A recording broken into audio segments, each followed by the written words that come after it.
Yesus Kristus menurut Lukas. Dimuliakanlah Tuhan.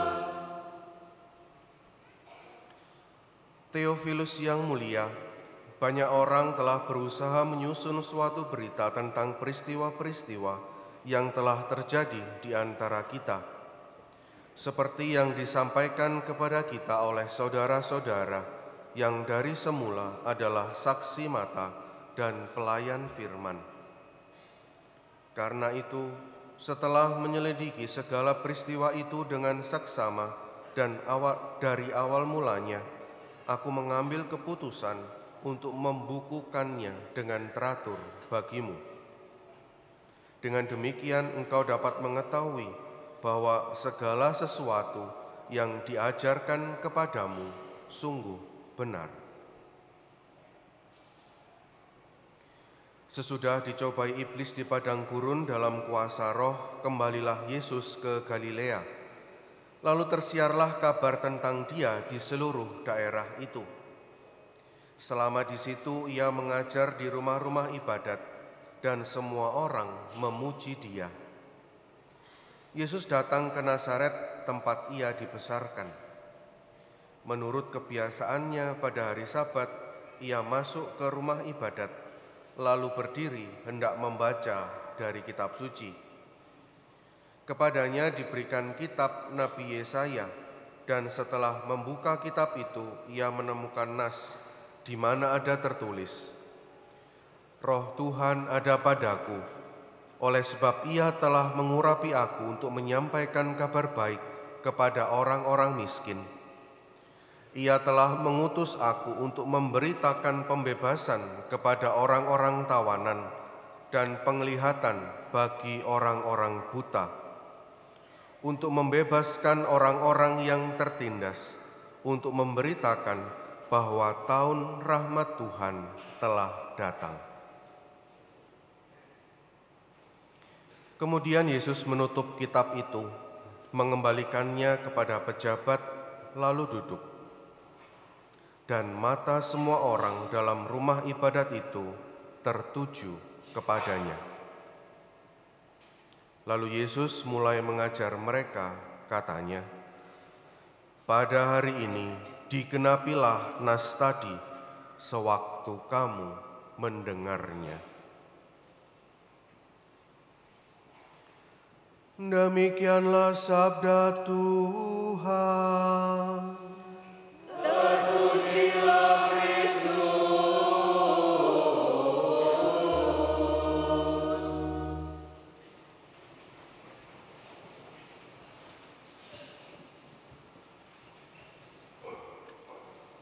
Bapak, Ibu, dan saudara-saudariku yang terkasih, saya ingin memulai homili saya dengan penghayatan yang baru atas Mazmur Tanggapan yang tadi kita nyanyikan bersama-sama.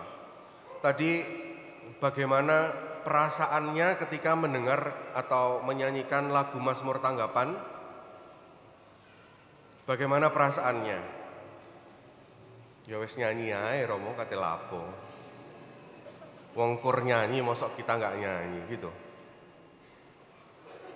Mari kita ulang nyanyi Mazmur Tanggapan sekali saja dengan penghayatan yang baru. Oke. Sabdamu ya Tuhan, 3, 2, 1.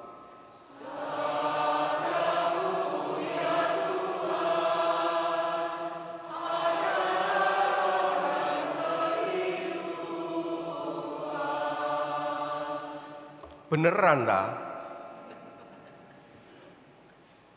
Beneran sabda Tuhan itu roh dan kehidupan? Benar?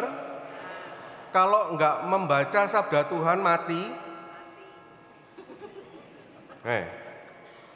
Kalau enggak membaca sabda Tuhan enggak punya roh?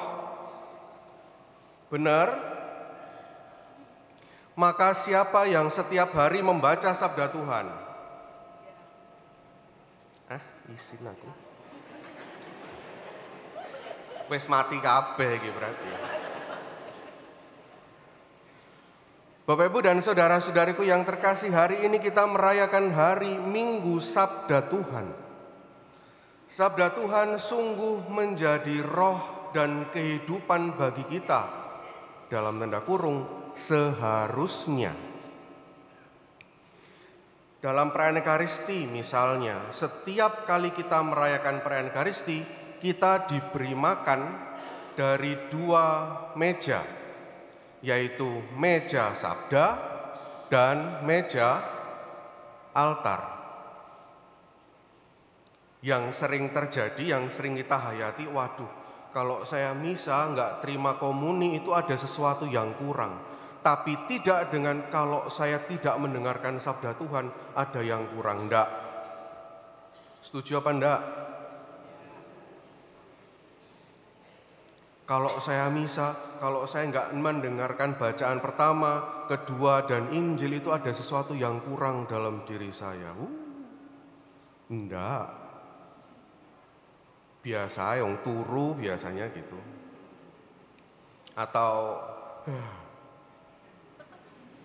Atau mulai tangan masuk ke tas, ngambil HP. Enggak, ini yang muda-muda saja, saja.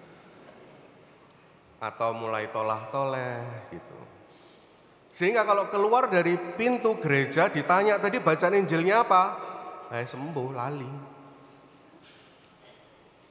Apalagi sudah sampai di mobil, sudah pulang sampai di rumah, melewati waktu 1 minggu, bacaan Injil minggu lalu apa? Sembuh apa meneh. Maka sungguhkah sabda Allah itu menjadi roh dan kehidupan di dalam hidup kita? Bagaimana perasaanku, bagaimana perasaan Anda setiap kali kita mendengarkan sabda Allah? Sudahkah aku berperasaan seperti orang-orang Yahudi dalam bacaan pertama yang kita dengarkan hari ini? Konteksnya adalah umat Israel baru kembali dari pembuangan di Babel. Maka mereka merasakan sungguh betapa Tuhan baik bagi mereka, bahwa Tuhan begitu mencintai mereka sehingga mereka boleh kembali ke tanah terjanji itu. Maka ketika mendengarkan sabda Tuhan, apa yang mereka lakukan? Mereka menangis.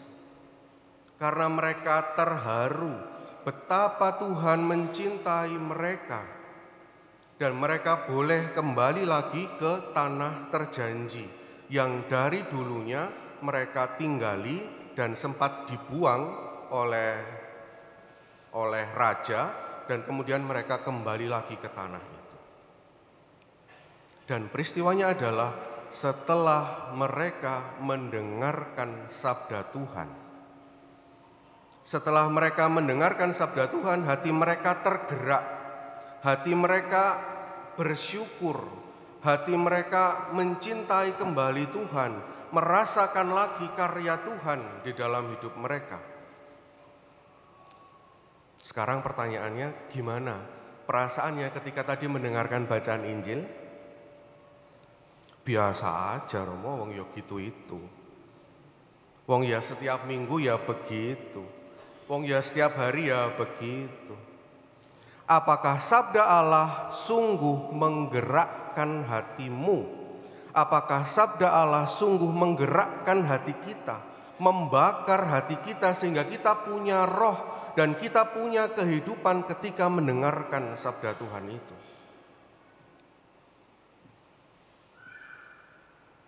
Silahkan bertanya di dalam hati Anda.